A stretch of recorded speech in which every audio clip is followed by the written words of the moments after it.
जी अध्यक्ष जी,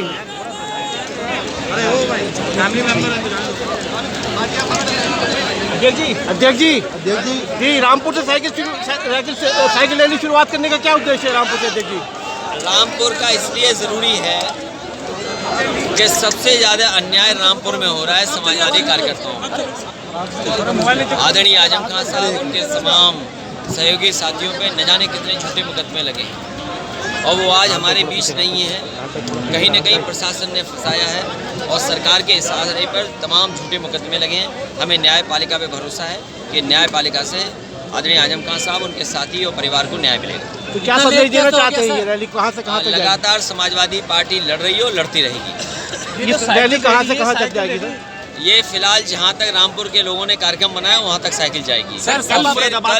कल फिर रामपुर से लेकर के लखनऊ तक चलेगी। लगातार हर जिले में इसी तरह विधानसभा के एक विधानसभा फिर दूसरी विधानसभा साइकिल यात्रा चलती रहेगी। कल मुरादाबाद की घटना पे क्या कहना चाहेंगे? मैं इतना ही कहूँगा कि सबकी सीमाएं हैं और रिकॉर्डिंग वगैरह सब जानते हो सच्चाई आप, और पत्रकार की भी सच्चाई जानते हो। इसलिए कम से कम लोकतंत्र बचाने के लिए आप लोग भी आगे आएँ। सर, सपा पर भी लगातार आरोप लगे हैं कि आजम खान वाले मामले में ज़्यादा बोले नहीं हैं। अगर पूरा रिवाइंड करके देखोगे तो केवल समाजवादी पार्टी ही बोली है, बाकी दोनों दल बीजेपी कांग्रेस उन्हें फंसाने में लगी है।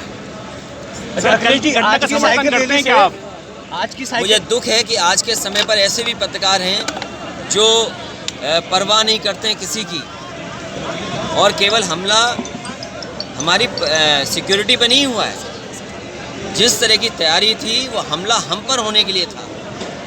ये पत्रकार जरूर रहे होंगे लेकिन इनका इतिहास बताता है और सरकार का जो इनके साथ है वो ये बता रहा है कि हमला सीधा सीधा कहीं ना कहीं अपमानित कर दो, इसलिए हमला था। अखिलेश जी, ये रैली अब आगे तक जाएगी तो इस तरह आप खड़े हो, आप तो नहीं जिद कर रहे हो।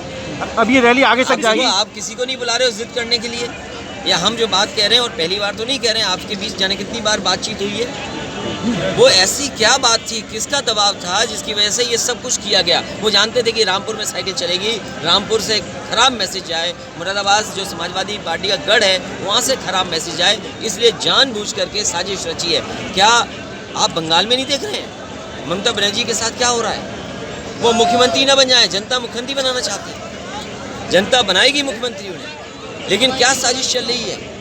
तो इसी तरह हमला समाजवादियों पे नहीं बल्कि पूरे के पूरी हम लोगों पर हमला था। तो आगे जो रैली जाएगी, आगे जो प्रशासन जांच इसलिए करे कि लिफ्ट की लाइट गई, लिफ्ट में हम फंसे रहे, आखिरकार लाइट क्यों गई और लिफ्ट में क्यों बंद रहे, और उसके बाद जिस तरीके का तमाशा हुआ या प्रेस ने जिस तरीके का, एक दो लोगों ने, सबने नहीं, एक दो लोग कहाँ से आए जो पूरे माहौल को बिगाड़ना चाहते थे। क्योंकि सिक्योरिटी हम पे भी है और प्रशासन को कम से कम ये बात साफ करनी चाहिए कि आखिरकार जिम्मेदारी किसकी थी, सिक्योरिटी होनी चाहिए वहाँ पर। सर, लिफ्ट में कितने टाइम तक फंस रहे हैं? हाँ, कम से कम 5 मिनट। आगे रैली जाएगी तो इस तरह क्या संदेश देना चाहते हैं कई और जिलों में?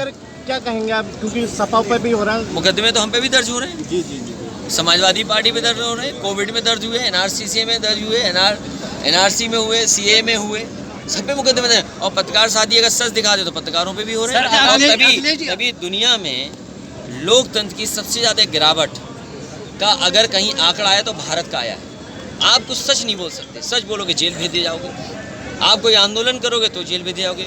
पॉलिटिकल लोगों पे सबसे ज़्यादा अन्याय, झूठे मुकदमे कहीं लग रहे हैं तो भारत में लग रहे हैं। इसीलिए तो डेमोक्रेसी के ग्राफ में आप नीचे जा रहे हैं। सर, आप दुनिया में कैसे दिखाओगे कि भारत एक डेमोक्रेटिक कंट्री है? 2022 में ईवीएम पर क्या कहेंगे सर? खतरा है 2022 खतरा नहीं, और इससे भी ज्यादा खतरा है, क्योंकि जैसे जैसे चुनाव करीब आएगा भारतीय जनता पार्टी और सरकार के लोग हमला कराएंगे। बस